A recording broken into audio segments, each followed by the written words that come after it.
Proverbios 18:9. También el que es negligente en su trabajo es hermano del hombre disipador. Este proverbio, hermanos, tiene que ver con una declaración, obviamente en un paralelismo extendido, no antitético, porque no hay un contraste, sino hay un complemento de la primera frase con la segunda, y menciona a alguien negligente en su trabajo y hace una comparación o una asociación como un parecido que hay entre a este le podríamos llamar paralelismo sinónimo, porque hace una comparación de dos cosas que son similares, ¿verdad? Dice también el que es negligente en su trabajo. Esa es una persona que es perezosa, que es floja, una persona que no le gusta trabajar. Es una persona, hermanos, que normalmente es una persona que es muy, ah, que odia el trabajo, que es alguien que no le gusta tener fruto de las cosas buenas que se hacen de trabajar y de esforzarse. Recuerde que en Proverbios 15:19 apenas leímos un proverbio que habla acerca de abominación. 15, permítame, es Proverbios 15:19, discúlpeme. 15:19, el camino del perezoso es como seto de espinos, mas la vereda de los rectos es como una calzada.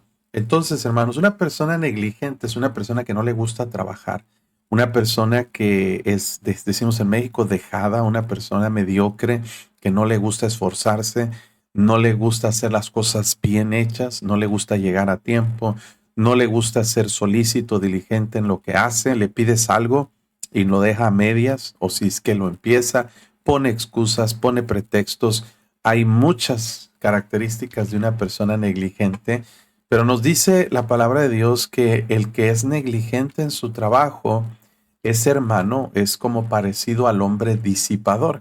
Esta palabra disipador se refiere a una persona que destruye la propiedad, una persona que no cuida tampoco los bienes. Pareciera haber una similitud, hermanos, en el resultado de una persona que no le gusta trabajar porque no obtiene ganancias, y parece haber el mismo efecto en una persona que aunque trabaje y reciba ganancias, no los cuida porque es disipador. Es una persona que le gusta despilfarrar, que le gusta arruinar y echar a perder lo que tiene. Entonces pareciera ser que es tan peligroso ser perezoso porque trae pobreza a nuestra vida, como lo es ser alguien que no cuida y no toma decisiones prudentes y es disipador, no cuida de los bienes que tiene, aunque los haya obtenido con diligencia, pues el resultado viene a terminar y ser lo mismo. Una persona perezosa puede tener una propiedad, su propiedad está destruida, está totalmente, hermanos, falta de mantenimiento, pero el disipador es alguien que destruye mismo su propiedad. Entonces parece ser que el peligro es el mismo y el resultado financiero viene a ser similar entre alguien perezoso y alguien que es disipador. Fíjese algo bien interesante, hermanos, porque puede una persona gustarle el trabajo y ser muy laborioso y ser muy dedicado en lo que hace y recibe réditos, sueldo y ganancias de su diligencia, pero no cuida el dinero, lo despilfarra, lo disipa, lo malgasta y al final de cuentas queda en la misma condición el perezoso que no trabajó que aquel que trabajó pero no supo cuidar sus ganancias. Por eso dice Proverbios 13, recordando este libro de finanzas que recién publicamos, en el barbecho de los pobres hay mucho pan, mas se pierde por falta de juicio.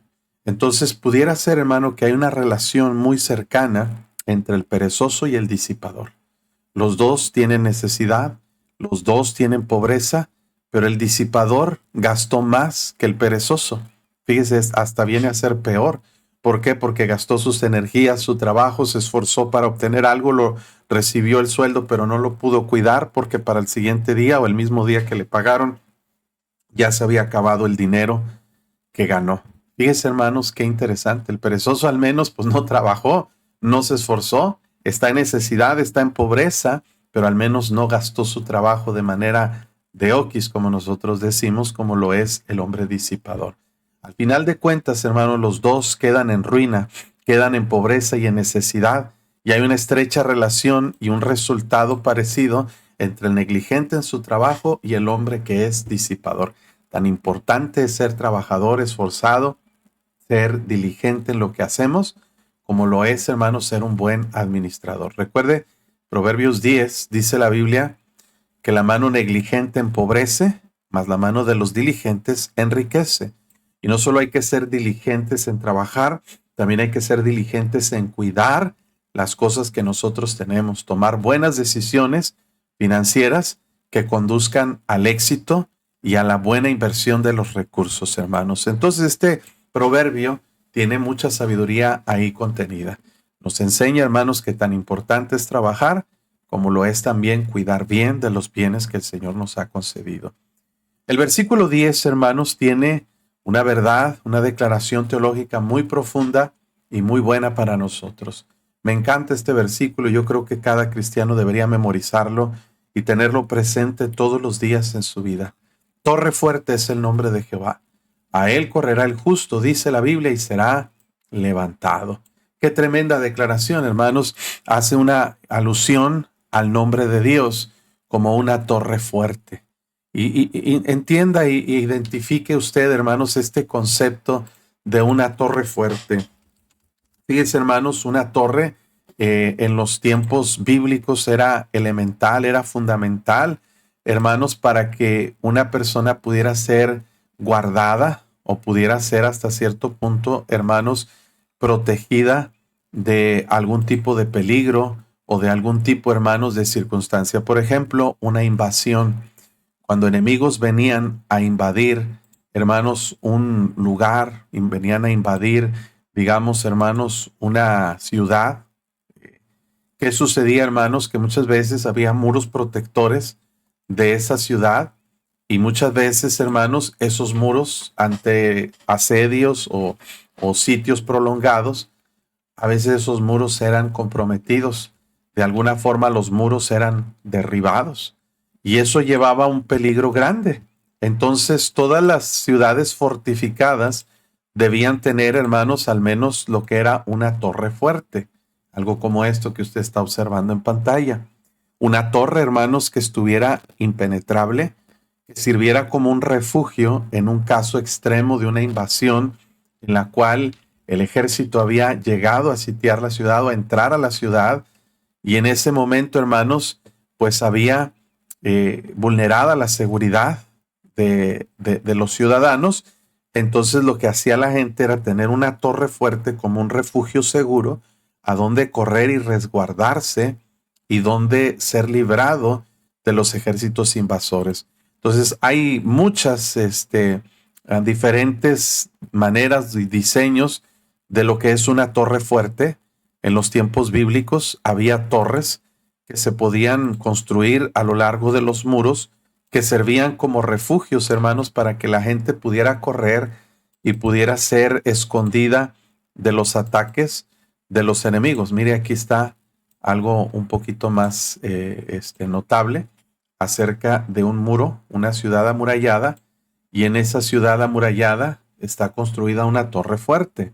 Estas torres eran impenetrables. Estas torres, hermanos, eran totalmente invulnerables. ¿Por qué? Porque tenían, para empezar, a veces tenían la entrada en un lugar oculto donde los enemigos no podían encontrarlas, y una vez adentro de esa torre era un lugar lo más seguro que podían ellos acceder en el caso de algún tipo de invasión. Pues la Biblia nos da esta ilustración en un sentido espiritual para decirnos que eso representa a Dios en la vida de un cristiano, que es como una torre fuerte, el nombre de Jehová. Es interesante que hace una alusión al nombre de Jehová. Por única vez en todo Proverbios se atribuye o se refiere al nombre de Jehová. Y esto, hermanos, significa mucho porque el nombre de Dios, no hay un nombre de Dios particular. Hay muchos nombres que en la Biblia encontramos acerca de Dios. Y los nombres de Dios tienen que ver, hermanos, con atributos de Dios. Cosas que Dios, lo que Dios es y lo que Dios es para nosotros. Por ejemplo, el nombre de Dios, el Olam, el Todopoderoso, nos enseña que el nombre de Dios es el Todopoderoso, y por ese poder de Dios nosotros podemos tener una seguridad cuando somos nosotros, hermanos, refugiados debajo de esa torre o de ese nombre de nuestro Dios. Dios es un Dios santo y en esa santidad estamos protegidos. Dios, hermanos, su nombre también es el omnipresente. Dios está en todas partes. Dios es nuestro sanador, Jehová Rafa. Y por ser un sanador podemos estar amparados bajo el poder de nuestro Dios. Él es nuestra bandera, nuestro estandarte, Jehová Nisi. Él es, hermanos, el Jehová de los ejércitos. Y todos los nombres de Dios nos muestran, hermanos, diferentes aspectos de su personalidad, de su poder, de su grandeza y lo que Él es para nosotros. Cuando pensamos en los nombres de Dios, encontramos un refugio seguro para nosotros. Note que dice la Biblia, a Él correrá el justo y será levantado. No importa, hermano, las circunstancias en las que nos encontremos, los peligros en los que estemos. Si nosotros nos amparamos bajo el nombre de nuestro Dios, la protección y el cuidado de Él, hermano, estaremos seguros y seremos levantados. ¿Por qué, hermano? Porque Él es una torre fuerte para nosotros. Y esta enseñanza, hermanos, es muy práctica, pero también muy útil para cada uno de nosotros. No se trata, hermanos, solamente de un conjuro. No se trata de algo simplemente como una esperanza vaga que tenemos, sino es una realidad fuerte en nosotros, hermanos. Conocemos a un Dios que está ahí para nosotros, un Dios en quien podemos nosotros ampararnos y podemos nosotros refugiarnos y en quien podemos encontrar toda la ayuda que nosotros necesitamos. Pero la característica o aquí la condición que se nos da es que debemos correr a Él. Correr a Él, hermanos, implica que nosotros nos refugiamos debajo de sus alas. Hay muchos salmos que nos enseñan sobre este concepto, como el Salmo 91. El que habita al abrigo del Altísimo morará bajo la sombra del Omnipotente. Diré yo a Jehová, esperanza mía, y luego dice, castillo mío, mi Dios en quien confiaré. Él te librará del lazo del cazador, de la peste destructora. Con sus plumas te cubrirá y debajo de sus alas estarás seguro. También nos dice la Biblia que escudo y adarga es el nombre de Jehová. Hay muchas promesas en la Biblia que nos enseñan que como creyentes, hermanos, tenemos un amparo en Dios. Tenemos un lugar seguro en el Señor en quien refugiarnos. Porque sí, hermanos, hay peligros, hay adversidades en nuestra vida. Hay circunstancias que enfrentamos que son más fuertes que nosotros. Vienen las enfermedades, vienen los quebrantos, viene gente que quiere hacernos daño. Vienen, hermanos, necesidades económicas, necesidades espirituales, necesidades emocionales. Y todo eso, hermanos, nos deja a nosotros vulnerables, desprotegidos. Pero hay un lugar donde podemos acudir. Hay un precioso lugar donde podemos ampararnos y es el nombre de nuestro Dios. No podemos ser excluidos de la protección de Dios. No podemos ser vulnerados, ni tampoco podremos ser, hermanos, destruidos cuando nosotros nos amparamos bajo el nombre de nuestro Dios. Así es de que, hermanos, hay un amparo seguro, hay una protección maravillosa que cada uno de nosotros podemos encontrar cuando nosotros vamos a Él. Dice, torre fuerte es el nombre de Jehová. A Él correrá el justo. Y es interesante, Spurgeon decía esto, hermano, que no es que tengamos que ser justos para correr a Él, sino que al momento que corremos a Él, somos justificados por su gracia, somos perdonados, somos limpiados. Y Dios, hermanos, nos perdona, nos limpia y nos levanta en cada circunstancia en la que nosotros enfrentamos. Así es de que torre fuerte es el nombre de Jehová. A Él correrá el justo, dice la Biblia, y será levantado. ¿No le anima a usted a escuchar estos versículos, estas verdades, este proverbio, hermano, que pareciera ser como un paréntesis entre todo el libro para darnos una confianza y una promesa maravillosa acerca de cómo podemos nosotros acudir a nuestro Dios para ser ayudados? Versículo 11 hace un contraste claro, hermanos, y notable entre el versículo 10 y el versículo 11. Los cristianos nosotros encontramos en el nombre de nuestro Dios una torre fuerte, pero hay personas que no acuden al nombre de Jehová como una torre fuerte Y su amparo está en otras circunstancias, por ejemplo, las riquezas. Hay personas, hermanos, para quienes su única fortaleza o su única confianza son sus riquezas. Pareciera ser una notable contraste entre un versículo y otro donde nos dice que las riquezas del rico son su ciudad fortificada. A diferencia que los que confiamos en Dios encontramos en su nombre todo lo que necesitamos y esa protección, el rico dice, yo no necesito de Dios. En muchas ocasiones, el hombre insensato dice la Biblia, que el malo por la altivez de su rostro no busca a Dios. Dice, no hay Dios en ninguno de sus pensamientos.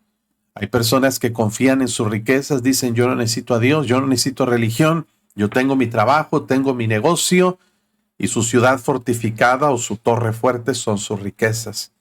Lamentablemente, el Señor Jesús nos enseña que las riquezas son engañosas, porque son falsas, porque no son duraderas, porque no pueden ayudar en el día de la ira. ¿Se acuerda que vimos ese versículo? Mire lo que dice la Biblia acerca de las riquezas. Y es algo que debemos considerar, porque hoy en día, hermanos, parece que la mente de la gente está enfocada totalmente a las cosas materiales. Vivimos en una generación muy materialista, hermanos. Mire Proverbios, vamos a ver qué dice Proverbios sobre las riquezas, ¿verdad? Por ejemplo, en Proverbios 1:13 habla de gente que engaña, suponiendo que van a hallar riquezas de toda clase y que llenarán sus casas de despojos. Nos van a invitar, pero dice la Biblia, no andes en camino con ellos. En Proverbios, hermanos, a 10:15 dice, las riquezas del rico son su ciudad fortificada. Fíjese, es igual, ¿verdad? Que lo que dice 18:11. Y el desmayo de los pobres es su pobreza. Hay una confianza que la gente muestra en las riquezas. Pero ¿qué dice Dios? Versículo 4 del capítulo 11. No aprovecharán las riquezas en el día de la ira, mas la justicia librará de muerte. Es decir, hermanos, que cuando estemos ante la presencia de Dios y en circunstancias que realmente son complicadas, hermanos, las riquezas no tienen mucho valor, porque las riquezas son muy limitadas. No pueden comprarnos un lugar en el cielo, no pueden comprar el perdón de los pecados, no pueden comprar la salud, no pueden comprar, hermanos, la compañía. Ya sabe usted, ¿verdad?, que hay esas reflexiones que dicen lo que el dinero no puede comprar. Puede comprar una casa, pero no un hogar. Una iglesia, pero no fe, ni tampoco salvación. Un hospital, pero no puede comprar salud. Puede comprar compañía, pero no amor. Puede comprar, hermanos, una cama, pero no el sueño. Puede comprar un reloj, pero no tiempo. Y así, hermanos, hay muchas cosas que las riquezas no pueden en realidad ser útiles ni aprovechar en los momentos importantes de la vida, hermanos. Entonces, Proverbios 11:28 también dice que el que confía en sus riquezas caerá, mas los justos reverdecerán como ramas. Hay personas que tienen su confianza en las riquezas y Dios dice, esas riquezas se van a caer, no van a aprovechar en el día de la ira. Así es de que, hermanos, tenemos que tener cuidado de poner nuestra prioridad en las cosas materiales. Proverbios 13:11 dice que las riquezas de vanidad disminuyen, pero el que recoge con mano laboriosa las aumenta. Mire Proverbios, vamos a ver aquí. Vamos a ver. Ok. Dios nos dice en Proverbios 22:1 que de más estima es el buen nombre que las muchas riquezas y la buena fama más que la plata y el oro. Pero este es el versículo que le quería mostrar, 23:5. Dice la Biblia, cuando te sientes a comer con algún señor, considera bien lo que está delante de ti, pon cuchillo a tu garganta y si tienes gran apetito. Dice, no codicies sus manjares delicados, porque es pan engañoso. No te afanes por hacerte rico, sé prudente y desiste. Y luego hace esta pregunta, ¿has de poner tus ojos en las riquezas siendo ningunas?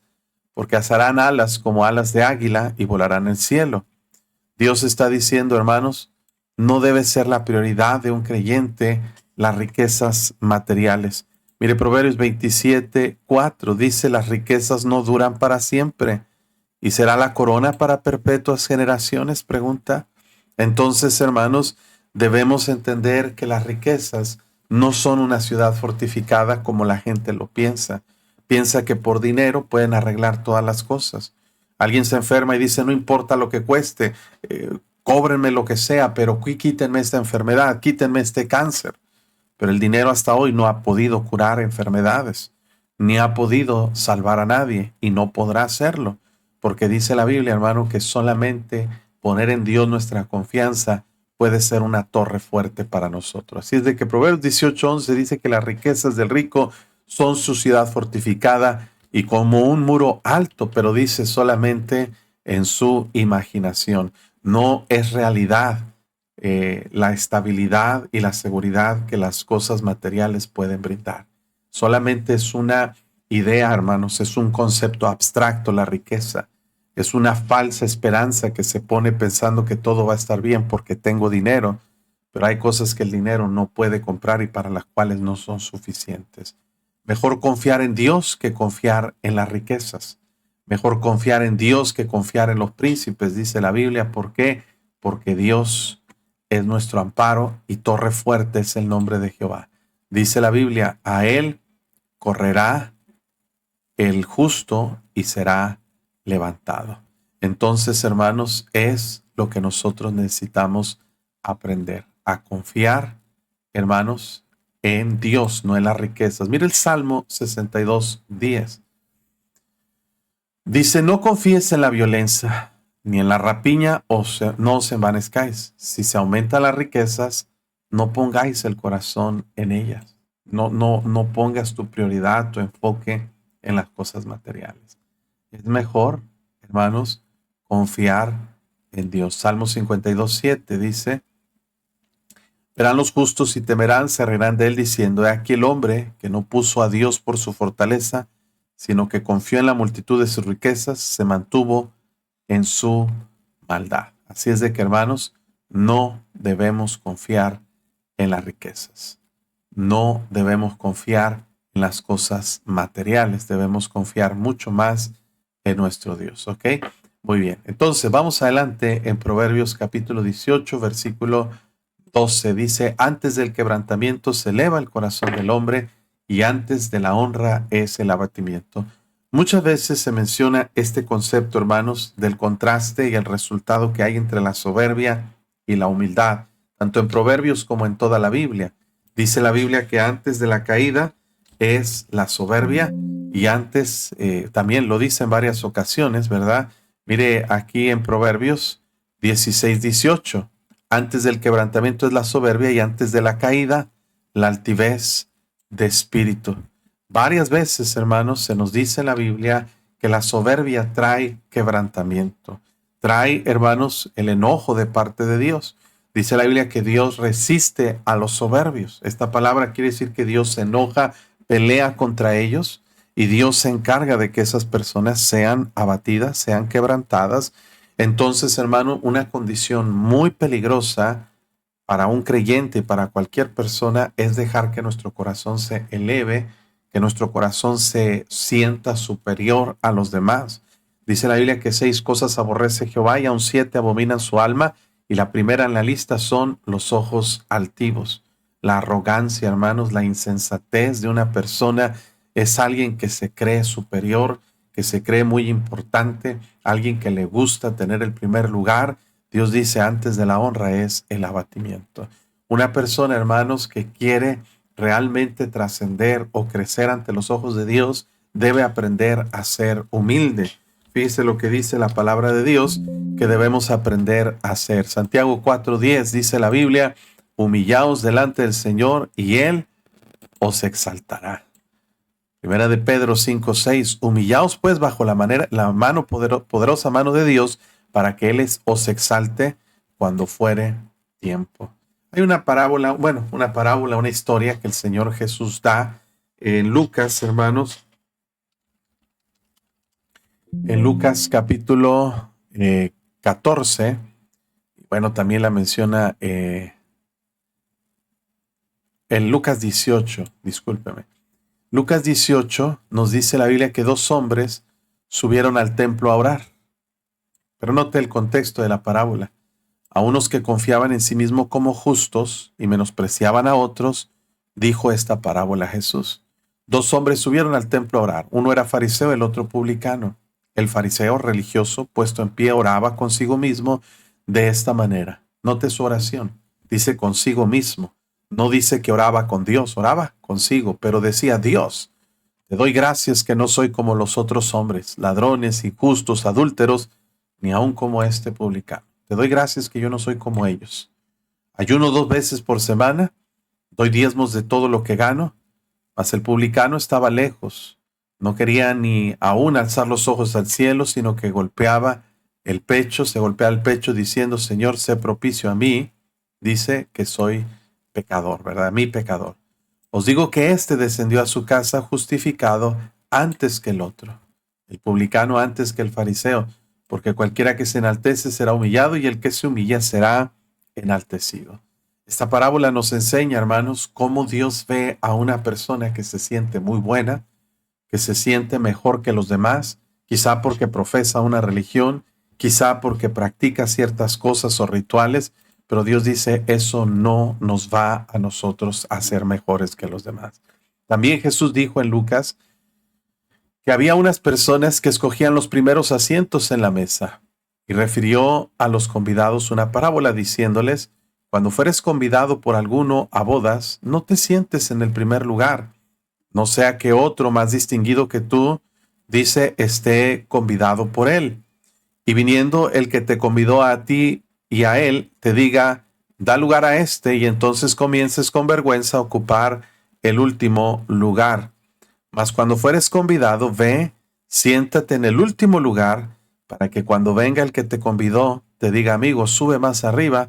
Entonces tendrás gloria delante de los que se sientan contigo a la mesa, porque cualquiera que se enaltece será humillado, y dice, el que se humilla será enaltecido. Estas paradojas de la vida cristiana, hermanos, son incomprensibles para la mente humana. Nosotros estamos acostumbrados, ¿verdad?, a buscar nuestra gloria, nuestra fama, popularidad. Pero Dios dice, en la vida cristiana es todo lo opuesto. Los primeros serán los últimos serán los primeros. El que se humilla será enaltecido y el que se enaltece será humillado. El que quiera servir será el siervo de otros. Pero el que quiera servir será humillado, pero aquel que quiera ser el primer lugar será siervo. Entonces hay todo un contraste en la perspectiva de Dios y la perspectiva del mundo. Pareciera ser que la perspectiva de Dios está al revés, pero no. Lo que está equivocado es el concepto que el mundo tiene sobre las cosas espirituales. Así es de que la palabra de Dios nos enseña, hermanos, que antes del quebrantamiento se eleva el corazón del hombre y antes de la honra es el abatimiento. Muchas veces, hermanos, personas que han sido pues desacreditados o desechados del ministerio, una de las razones principales por las que la gente, hermanos, cae y por lo que pastores, misioneros, evangelistas, empresarios y todo tipo de personas, hermanos, terminan siendo desacreditados, es por causa de la soberbia. También la Biblia dice, fosa profunda es la boca de la mujer extraña. Aquel contra quien Jehová estuviera airado, dice la Biblia, caerá en él. Y algo que provoca el enojo de parte de Dios, hermanos, es la altivez. El espíritu, hermanos, enaltecido, el espíritu arrogante de una persona que se siente mejor o superior que los demás. Cuidado, hermanos, con nuestra actitud, porque eso nos puede llevar a ser humillados. Y dice la Biblia, antes de la honra es el abatimiento. A veces, hermanos, por alguna razón estamos nosotros pasando dificultades. Si mantenemos un espíritu humilde, podemos ser enaltecidos, levantados y podemos ser, hermanos, aún honrados por nuestro Dios, según la palabra de Dios nos enseña. Así es de que peligro grande es este asunto de la altivez. Versículo 13. Ya habíamos hablado sobre este Proverbios cuando estábamos hablando acerca de la lengua, de cómo hablar, cómo responder. La Biblia nos dice que al que responde palabra antes de oír, le es fatuidad y oprobio. Uno de los errores más comunes que nosotros cometemos cuando hablamos es hablar sin saber los hechos, es hablar sin tener una perspectiva correcta y sin pensar antes de responder. La respuesta que nosotros damos, como vimos en Proverbios 15:1, la blanda respuesta quita la ira, mas la palabra áspera hace subir el furor. Vimos varios principios que tienen que ver en aprender cómo responder. Número 1, tenemos que saber qué responder. ¿Qué es lo que debemos hablar? Número 2, debemos saber cómo responder. No solamente el contenido, la información, también cómo, en qué tono, en qué manera hacerlo. La palabra dicha como conviene, cuán buena es. Debemos saber cuándo responder, porque también dice que la palabra dicha en su tiempo, ¿verdad? No solamente es la manera, como conviene, pero en el tiempo correcto. Todos estos principios, hermanos, nos ayudan a poder dar una respuesta adecuada a cada persona. Hay veces, hermanos, que tenemos que responder, pero hay un principio en Colosenses capítulo 4 que nos dice la Biblia que sea nuestra palabra siempre con gracia, sazonada con sal, para que sepas cómo debes responder a cada uno. Y uno de los principios de saber cómo responder es aprender a escuchar antes de hablar. Porque, hermanos, muchas de las veces emitimos una opinión sin saber, emitimos una respuesta sin antes escuchar y por lo general nos vamos a equivocar y vamos a tomar malas decisiones y vamos a expresar pura fatuidad y oprobio. Así es de que, hermanos, hay que saber escuchar antes de hablar. Santiago 1 dice, todo hombre sea pronto para oír, tardo para hablar y tardo para airarse, porque la ira del hombre no obra la justicia de Dios. Entonces, principios que debo aprender: no responder rápido, no enojarme rápido, pero sí saber escuchar todo lo posible antes de poder dar un consejo o antes de poder dar una respuesta a una pregunta que se me está haciendo. El que responde palabra antes de oír, le es fatuidad y oprobio. Así es de que, hermanos, tengamos cuidado con escuchar y saber todos los significados, todas las versiones antes de emitir una opinión, un juicio o un consejo. Y esto es una máxima de la consejería, de lo cual vamos a hablar más adelante también. Aquí en el versículo, versículo 17, lo vamos a observar más adelante. Dice, justo parece el primero que aboga por su causa, pero viene su adversario y le descubre. Toda versión tiene dos lados de la moneda. Todo asunto tiene dos versiones. Por lo general, hermanos, podemos llegar a dejarnos llevar por el criterio, la opinión de una persona, pero debemos aprender a escuchar todos los hechos antes de emitir un juicio o una respuesta. Versículo 13, al que responde palabra antes de oír, le es fatuidad y oprobio. De ese tiempo para escuchar bien antes de dar una respuesta.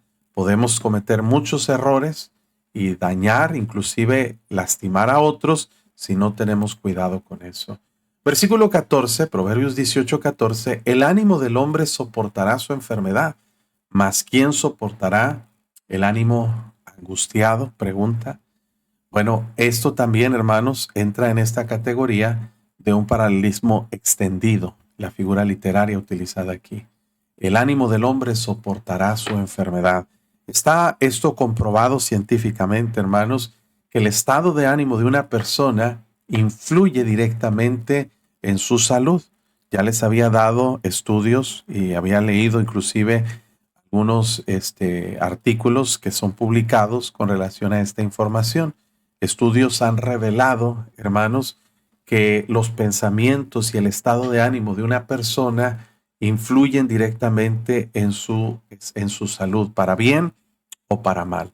Una persona que mantiene pensamientos positivos, que mantiene un buen ánimo, una buena salud mental, es una persona, hermanos, que va a tener normalmente mayor resistencia a las enfermedades, tendrá también mejor respuesta en los tratamientos, en los procedimientos médicos, pero es un asunto que tiene que ver con la fe, hermano, porque cuando tenemos ánimo es porque confiamos en el Señor, confiamos que estamos en sus manos y que Dios está en control de todas las cosas. Así es de que, hermano, la Biblia nunca nos promete que el cristiano no se va a enfermar. Todos los personajes en la Biblia enfrentaron un proceso de enfermedad y posteriormente de muerte. Encontramos, hermanos, a Moisés enfermo, encontramos a Samuel enfermo, Encontramos en la Biblia, hermanos, a Eliseo enfermo. Nos dice de la enfermedad que iba a morir. Reyes se enfermaron. Encontramos, hermanos, muchos casos en la Biblia de personas que pasaron, inclusive el mismo apóstol Pablo, que es uno de los mejores cristianos que conocemos.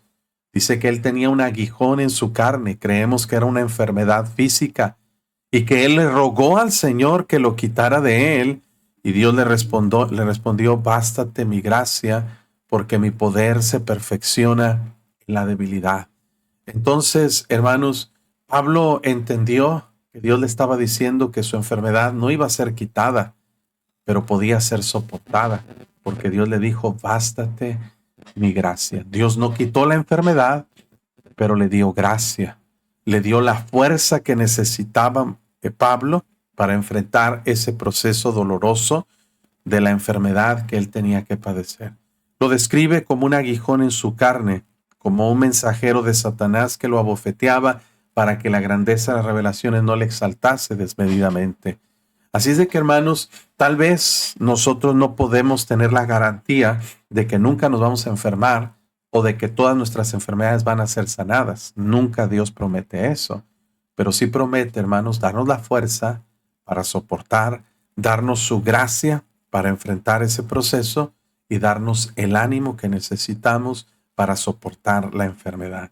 Pero dice, ¿quién soportará el ánimo angustiado? Realmente, hermano, una persona que pierde su ánimo es una persona, hermanos, que está prácticamente condenado a morir. ¿Por qué? Ya no tiene esperanza. Ya no tiene, hermanos, el ánimo para levantarse de nuevo. Si usted observa, hermanos, muchas de las veces que Jesús interactuó con la gente, usó esta expresión, ten ánimo, ten ánimo. Le puedo mostrar algunos pasajes, ¿verdad? Recuerde, por ejemplo, ahí en los evangelios, hermanos, cuando dice la Biblia que trajeron a un paralítico en Mateo 9 para que lo sanara el Señor, dice, sucedió que le trajeron un paralítico tendido sobre una cama y al ver Jesús la fe de ellos, dijo al paralítico, ten ánimo, hijo, tus pecados te son perdonados. Qué interesante, hermanos, que ese paralítico lo que quería era ser sanado. Lo traían para que pudiera volver a caminar. Pero antes de Jesús darle la sanidad, de ayudarle a volver a caminar, Jesús le dio algo más importante a ese hombre, le dio ánimo. Recuerda la historia también de una mujer que padecía flujo de sangre, ahí mismo el versículo 22. Dice la Biblia que esa mujer decía, si tan solo tocare su manto, seré salva. Pero Jesús volviéndose y mirándola dijo, ten ánimo, hija, tu fe te ha salvado. Y la mujer fue salva desde aquella hora. El ánimo, hermanos, es algo muy importante que el Señor proveyó a aquellos que estaban enfermos. ¿Por qué, hermano? Porque el ánimo del hombre soportará la enfermedad. Es un poder grande, hermanos, que tiene tener una actitud positiva, una actitud de confianza para una persona, hermanos, que está en enfermedad.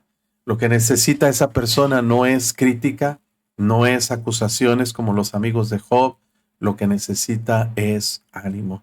Y un ministerio que debemos aprender a hacer nosotros es animar a los creyentes. Mire lo que le dice Pablo a los hermanos de Tesalónica. Miren 1 Tesalonicenses 5:12. Os rogamos, hermanos, que reconozcáis a los que trabajan entre vosotros y os presiden en el nombre del Señor, el Señor y os amonestan, que los tengan en muy alta estima y amor por causa de la obra, tened paz entre vosotros. También os rogamos, hermanos, que amonestéis a los ociosos, quiere decir regañarlos, motivarlos, que alentéis a los de poco ánimo, que sostengáis a los débiles y que seáis pacientes para con todos. Hermano, usted y yo como cristianos tenemos una responsabilidad para con los inconversos. Nuestra responsabilidad es predicarles el evangelio y eso es algo que tenemos que aprender a hacer.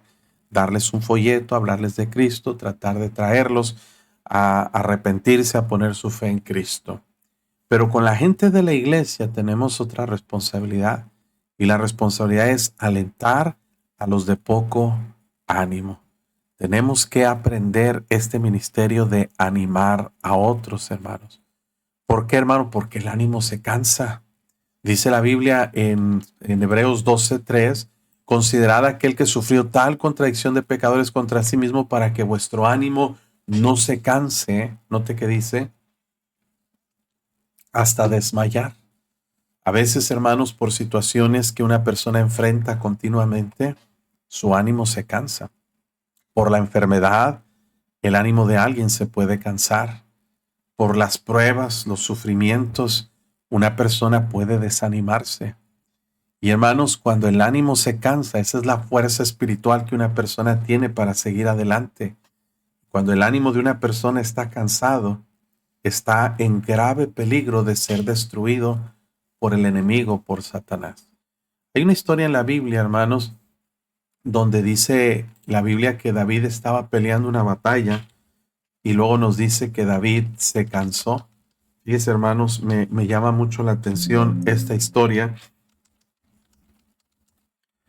Y nos dice la Biblia que hubo un gigante llamado Isbi-Benón. Vamos a ver, Proverbios 21, no, 2 Samuel 21:15. Volviendo los filisteos a hacer guerra a Israel, descendió David y sus siervos con él y pelearon con los filisteos y David se cansó. Note esa frase, David se cansó. Hermano, todos nos cansamos. Pastores se cansan, misioneros se cansan. A veces las luchas, las batallas, las pruebas, las enfermedades pueden traer cansancio a nuestra vida, pueden desanimarnos. Isbi-Benob, uno de los descendientes de los gigantes, cuya lanza pesaba 300 ciclos de bronce, estaba ceñido con una espada nueva, trató de matar a David. Note, David estaba cansado. David ya había matado gigantes, hermano. El primero de ellos fue Goliat. Pero cuando David estaba cansado, el gigante vio una ventaja para tratar de matarlo. Si aplicamos esto espiritualmente, hermanos, podemos decir que David representa a cualquier creyente como usted y como yo, que por más fuertes que seamos, por más experimentados que seamos en las cosas de Dios, hay momentos en nuestra vida que en las guerras, en las batallas, en pruebas, nos vamos a cansar. Y ese gigante puede representar a Satanás, que ve la oportunidad en nuestro desánimo, en nuestro cansancio de venir y destruirnos. Y hermano, hay muchos pastores que dejan el ministerio porque están cansados, están desanimados, y Satanás aprovecha la oportunidad para venir y destruirlos. Hay muchos cristianos que se van de las iglesias porque se cansan, y en ese cansancio, este gigante Satanás aprovecha para ir y traer un ataque fortuito, traer una crítica, cosas que normalmente soportaríamos. Pero cuando estamos cansados espiritualmente hablando, hermanos, ahí el enemigo toma ventaja sobre nosotros. Pero hay una historia interesante en esta ilustración o en esta anécdota, en esta historia que Dios nos da, y nos habla de Abisai, hijo de Sarbia, llegó en su ayuda, hirió al filisteo y lo mató. Entonces los hombres de David le juraron diciendo, nunca más de aquí nosotros saldrás con nosotros a la batalla, no sea que apagues la lámpara de Israel. ¿Qué pasó con Abisai? Vio a David cansado, vio a Satanás, a este gigante. Ahora estamos usando una aplicación espiritual. Vio al gigante queriéndolo matar y Abisai dijo, mi trabajo es ayudar al rey, es defenderlo, es ayudarle para matar a ese gigante. Y en un sentido espiritual, hermanos, es lo que nosotros debemos hacer en la iglesia. Debemos estar observando cuando nosotros vemos a alguien que está empezando a dejar de venir a la iglesia. Cuando está alguien, hermanos, pues tratando de tener un espíritu diferente, como que se está cansando, como que se está desanimando, como que lo vemos medio allí ya titubeando, a veces viene, a veces no, llega tarde, trae un espíritu medio ahí apagado. Ahí, hermanos, debemos tener cuidado porque Satanás, como este gigante, puede tomar ventaja con esas personas, como león rugiente anda alrededor buscando a quien devorar y puede desanimarlos y puede hacerlos retroceder. Y es cuando los cristianos debemos acudir a este ministerio de animarnos los unos a los otros. Fíjense, hermanos, lo que dice la Biblia en 1 Tesalonicenses 5:11, por lo cual animaos unos a otros y edificaos unos a otros así como lo hacéis. Alentéis a los de poco ánimo. Si en las iglesias, hermanos, fuéramos más cuidadosos como creyentes de animarnos los unos a los otros, de alentar a los de poco ánimo, ver esos que están cansados, hermano, hermano, tendríamos mucho menos gente yéndose de las iglesias. Pero ese es un problema serio. Nos enfocamos, hermanos, a alcanzar a los perdidos y debemos hacerlo, pero descuidamos a los que están ahí en casa y que el diablo está atacando y tratando de destruir. Dice la Biblia, el ánimo del hombre soportará su enfermedad y cualquier cosa, mas ¿quién soportará al ánimo angustiado? La respuesta es nadie. Versículo 15, el corazón del entendido adquiere sabiduría y el oído de los sabios busca la ciencia. Note, hermanos, que este concepto de la persona entendida es alguien, hermanos, que está en busca diligente de la sabiduría. Ya lo habíamos observado y mencionado. La palabra de Dios dice que al entendido la sabiduría le es fácil. Entonces definimos como entendimiento o alguien entendido, alguien que tiene el interés de buscar la sabiduría, alguien que quiere ser sabio. El entendido es el que tiene el deseo de aprender y encontrar sabiduría. Así es de que el corazón del entendido es alguien que está en una búsqueda constante para obtener conocimiento, sabiduría, para aprender, para crecer espiritualmente hablando. La palabra adquirir habla de pagar un precio, de comprar. No importa lo que cueste, no importa dónde esté, no importa el esfuerzo que me lleve, hermano, pero yo debo obtener la sabiduría. Y es eso, hermanos, lo que nosotros necesitamos aprender a buscar. El entendido es alguien, hermanos, que tiene el deseo y la capacidad de recibir la sabiduría. Así es de que, hermanos, ya lo hemos observado. Proverbios 1:5 dice, oirá el sabio, aumentará el saber, y el entendido adquirirá consejo.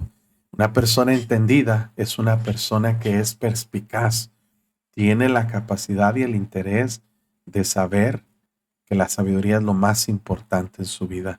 Proverbios 14:6, busca al escarnecedor la sabiduría y no la halla, mas al hombre entendido la sabiduría le es fácil. ¿Recuerdes Salomón cuando Dios le dijo, ¿qué quieres que te dé? Salomón respondió, da a tu siervo corazón entendido. Primero de Reyes 3:9 dice, Salomón le dice, da pues a tu siervo corazón entendido para juzgar a tu pueblo, para discernir entre lo bueno y lo malo, porque ¿quién podrá gobernar tu pueblo tan grande? Y agradó delante del Señor que Salomón pidiese esto. Y le dijo Dios, ¿por qué has demandado esto? Y no pediste para ti muchos días, ni pediste para ti riquezas, ni pediste la vida de tus enemigos, sino que demandaste para ti inteligencia para oír juicio. He aquí, lo he hecho conforme a tus palabras. Te he dado corazón sabio y entendido, tanto que no ha habido antes de ti otro como tú, ni después de ti se levantará otro como tú.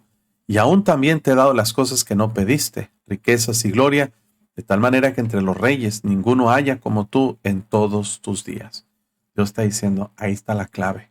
Una persona que tiene un corazón entendido es alguien que va a estar buscando, deseando, anhelando, aprender, ser sabiduría. Por eso una persona entendida es fiel a la iglesia, porque quiere escuchar la predicación, quiere observar a los hermanos, quiere andar con personas sabias, porque al entendido la sabiduría le es fácil y puede escuchar sabiduría por todos lados y puede adquirirla y puede conseguirla donde sea, en los animales, en las plantas, en las calles, en las plazas. Por todos lados la sabiduría está hablando, nos está dando enseñanzas. La persona entendida es capaz de recibir esas enseñanzas y adquirir sabiduría. Y el oído de los sabios busca la ciencia.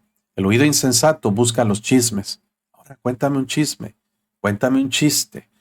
Busca, hermanos, el entretenimiento, busca las cosas vanas y superfluas. Pero una persona sabia busca la ciencia, busca lo que es aprendizaje espiritual para mi vida. Así es de que, hermanos, mucho se va a definir de nosotros qué es lo que estamos buscando, porque el que busca, encuentra, dice la Biblia. Si usted busca sabiduría, la va a hallar. Si usted busca algo para criticar, para condenar, busca cosas malas, también las va a hallar. Pero lo que usted encuentra va a definir quién es usted. El corazón del entendido adquiere sabiduría y el oído de los sabios busca la ciencia. Versículo 16 también nos enseña un principio Proverbios. La dádiva del hombre le ensancha el camino y le lleva delante de los grandes. Aquí la palabra que usa no tiene que ver con soborno, hermanos. No tiene que ver como el versículo que usamos para decir que el soborno aligera a veces las cosas de la gente. No, aquí, hermanos, tiene que ver con una generosidad del corazón de la persona. La dádiva es un regalo, un obsequio del hombre, dice la Biblia, le ensancha el camino y le lleva delante de los grandes. Una persona, hermanos, que tiene un corazón generoso, un corazón para dar, es una persona, hermanos, que va a hallar gracia delante de la gente. Y la primera persona que llama la atención es de Dios, porque una persona que tiene ese corazón para dar, la dádiva del hombre, la generosidad del hombre, le ensancha el camino, le lleva delante de los grandes. ¿Por qué, hermano? Porque cada uno busca lo suyo propio y no lo de Cristo. La mayoría de la gente somos egoístas por naturaleza, buscamos recibir, buscamos beneficiarnos de otros, pero hay muy poca gente que tiene un corazón, hermanos, generoso, un corazón para dar a otros. Y es algo, hermanos, que deberíamos aprender. Dice la Biblia que la dádiva del hombre, dice, ensancha el camino. Hay ejemplos en nosotros que podemos ver, hermano, a diferencia, ¿verdad? Obviamente la palabra que describe el soborno aquí, encontramos muchos ejemplos en la Biblia. Por ejemplo, recuerda, hermanos, en Génesis capítulo 43, encontramos la historia de Jacob cuando manda a sus hijos para ir a traer alimento a Egipto, ¿verdad? Génesis 43, versículo 11, dice, entonces Israel, su padre, les respondió, pues así es, pues que así es, hacedlo. Tomad de lo mejor de la tierra en vuestros sacos y llevad a aquel varón. Estaba hablando de José sin saber que era José. Llévenle un regalo, un presente, un poco de bálsamo, un poco de miel, aromas y mirra, nueces y almendras. También tomad vuestras manos doble cantidad de dinero y llevad en vuestra mano el dinero y vuelto en las bocas de vuestros costales. Quizá fue equivocación. Jacob dice, mira, van a ir ustedes a enfrentarse otra vez a ese hombre sin saber que era José. Llévenle un regalo. Llévenle de mi corazón un obsequio que, aunque no sea mucho, muestre el corazón dadivoso que nosotros tenemos. También observe, hermanos, cuando primero de Samuel, capítulo 9, versículo 7, observe aquí, hermanos, primero de Samuel 9, se perdieron las asnas del padre de Saúl, de Cis, iban buscándolas y dice la Biblia que el siervo, ¿verdad?, de Saúl le dice, he aquí hay en esta ciudad un varón de Dios que es hombre insigne. Todo lo que él dice acontece sin falta. Vamos pues allá. Quizá nos dará algún indicio acerca del objeto por el cual emprendimos nuestro camino. El siervo, hermanos, de Saúl era un hombre sabio. Era un hombre que le dice, mira, ¿por qué no buscamos consejo del varón de Dios? Quizá nos pueda dar un consejo bueno para que nosotros sepamos qué debemos hacer. Y respondió Saúl a su criado, vamos ahora, pero ¿qué llevaremos al varón? Porque el pan de nuestras alforjas se ha acabado y no tenemos qué ofrecerle al varón de Dios. ¿Qué tenemos? Entonces volvió el criado a responder a Saúl diciendo, aquí se halla en mi mano la cuarta parte de un siclo de plata. Esto daré al varón de Dios para que nos declare nuestro camino.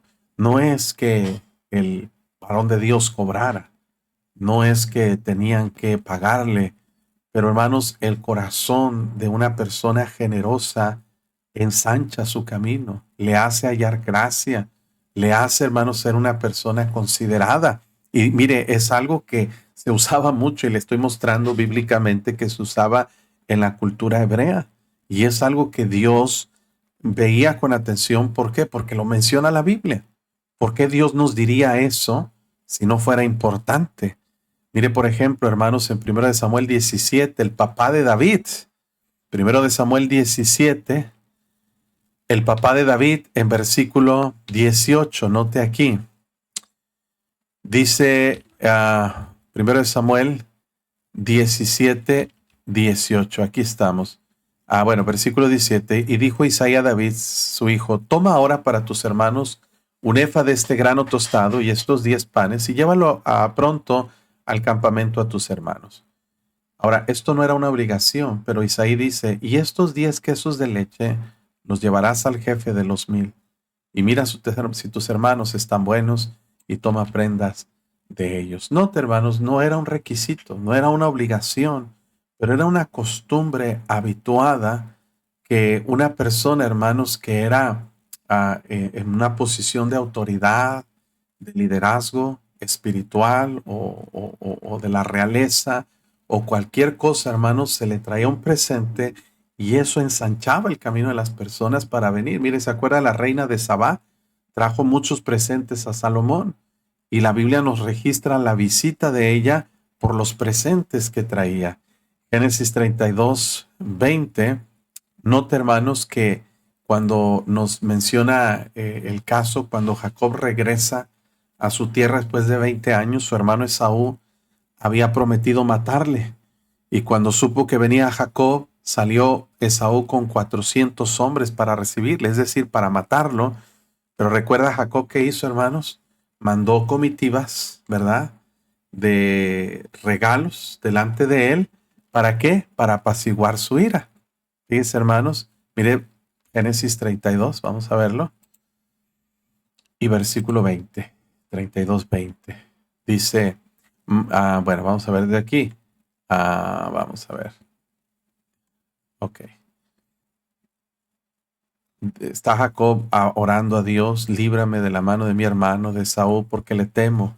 No venga y me hiera la madre con los hijos. Y tú has dicho, yo te haré bien, tu descendencia será como la arena. Durmió aquella noche y tomó de lo que le vino a la mano un presente, una dádiva para su hermano Esaú.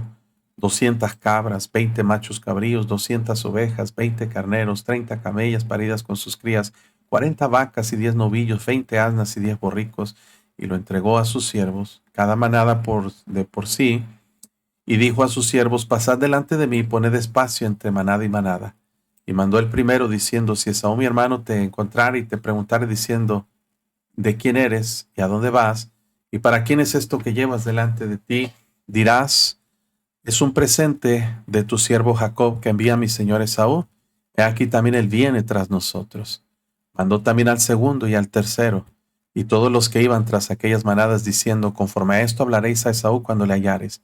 Y diréis también, he aquí tu siervo Jacob viene tras nosotros, porque dijo, apaciguaré su ira con el presente que va delante de mí, y después veré su rostro, quizá le seré acepto. Pasó pues el presente delante de él y durmió aquella noche en el campamento. Ahora, ¿qué sucedió? Pues dio resultado. ¿Se acuerda usted que dice la Biblia? Que Esaú vino y lo recibió con una actitud diferente, hermanos. Con una actitud diferente. Déjenme buscar un versículo. Ok. A ver si lo encuentro aquí en Proverbios. Sí, Proverbios 21:14. Mire, la dádiva en secreto calma el furor y el don en el seno la fuerte ira. Este sentido no es, hermanos, de sobornar, pero es demostrar un corazón generoso. Eso dice la Biblia, hermanos. Entonces debemos entender este versículo en el contexto correcto. La dádiva del hombre le ensancha el camino y le lleva delante de los grandes. La generosidad en el corazón de una persona siempre es apreciada, valorada y bendecida de parte de Dios. Dice la Biblia, dad y se os dará. Medida buena, apretada, remecida y rebosando darán en vuestro regazo, y con la medida que mides se os volverá a medir. También dice que el que tiene misericordia del pobre honra a Dios, ¿verdad? Dice la Biblia. También dice que el que da al pobre, Jehová se lo pagará. El bien que hace, Él se lo pagará. Entonces, hermanos, hay muchos versículos que nos enseñan que un cristiano debe tener un corazón dadivoso, generoso, primeramente para con la obra de Dios, Segundo lugar, para con aquellas personas que están en necesidad, pero también de vez en cuando podemos nosotros tener una buena práctica de ser bendición a otras personas. Por toda la Biblia encontramos ese principio y parece funcionar de manera correcta. Muy bien, hermanos, pues hasta aquí vamos a llegar con la meditación de estos proverbios. Yo sé que son temas muy variados y hay enseñanza en cada uno de ellos. A veces un poco aburrido, un poco pesado el aprender un poquito de Biblia, pero es práctico y útil para nosotros si somos atentos y ponemos en práctica lo que la palabra de Dios nos enseña. Hasta aquí llegamos, versículo 16. Vamos a ver si para mañana, yo creo, podemos terminar el capítulo 18. Pues no nos faltan, son 24 versículos, nos faltan muchos. Entonces vamos a tratar de continuar con esta lectura ya a partir de mañana. Pues gracias, hermanos, por su atención, por su tiempo. Vamos a leer comentarios finales y nos vamos a despedir en esta mañana. Tenemos muchos comentarios, así es de que vamos a ver hasta dónde podemos leer. Si hay preguntas, también las puede hacer, pero vamos a leer aquí hermano Jesús y Michelle, a Richard Lizama, también pide petición, oración por su hijo Jeremy, también por la hermana María Celis, que tuve el gusto de saludarla el miércoles pasado personalmente, y gracias a Dios por su vida, hermana. Sé que Dios la ha estado usando y está cuidando de su salud. También saludos a Antonio Ríos, que aquí está presente. Dios lo bendiga, hermano. Francisco Jara, Ulises Roblero, Esperanza Moreno, Lupita Villanueva. Dice que la Biblia católica dice que las palabras del mendigo son como golosinas. Dice, ahí le cambiaron totalmente el sentido. Bueno, Patera Contreras Power, Dios te bendiga. Gaby Espinosa, Mayer Lomi Ramírez Bravo, Julio Saucedo, saludos también. Marian Sol y Delfonso Figueroa, María Hernández, María Esperanza Alemán, Juanita Bustos de Gar, Indiana, Eray Maza, la hermana Liz, Analí Lizama, Mari Tinoco, Viviana López. Dice, a mi mamá la operaron dos ocasiones, se puso grave al mes de ser dada de alta. En las dos opciones ella siempre estaba confiando en Dios, y en el hospital le compartía a todos los que entraban al cuarto. Por eso dice que Dios le permitió que la situación de ella pasó. Amén. Y es una gran ganadora de almas. Qué bendición por eso. Elena Angelita Barreda, saludos. María Esperanza Alemán, Uriel García, Xochitl Cabriales, Georgina Caudillo, Ubaldo y Patricia Rangel. Saludos a Aimé Sainz también, Juana López Sánchez, Judith Bustamante y María Isabel Muñoz también. Dios le bendiga.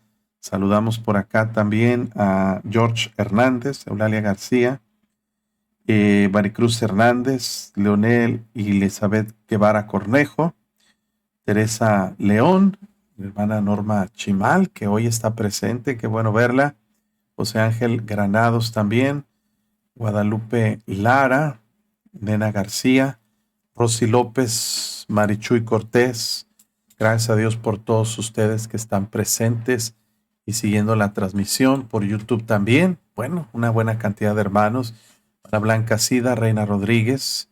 A Jehová presta el que da al pobre, y el bien que ha hecho se lo volverá a pagar. Dice, cuando el siervo de Abraham llevó presentes, cuando fue a buscar la esposa para Isaac. Hay muchos ejemplos, ¿verdad?, que sí están en la Biblia. Norma Torres también.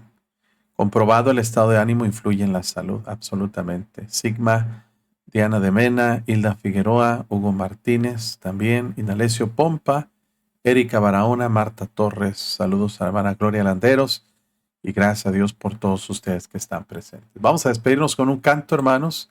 Gracias por su atención, por su tiempo. Nos vemos mañana con otra lectura más de Proverbios capítulo 18 y con la ayuda de Dios estaremos aprendiendo más de la palabra de Dios. Que Dios los bendiga y gracias por su atención y por su tiempo. Nos vemos. Hoy te invito, amigo mío, a leer la Biblia juntos. Las preguntas y respuestas en la Biblia encontrarás. Atravesemos el mar rojo y crucemos un desierto y veamos hoy su gloria y su excelsa majestad. Leyendo la Biblia juntos, creyendo en su majestad, viviendo hoy sus promesas, librados por la verdad. El Verbo de Dios es Cristo, su aliento en la vida.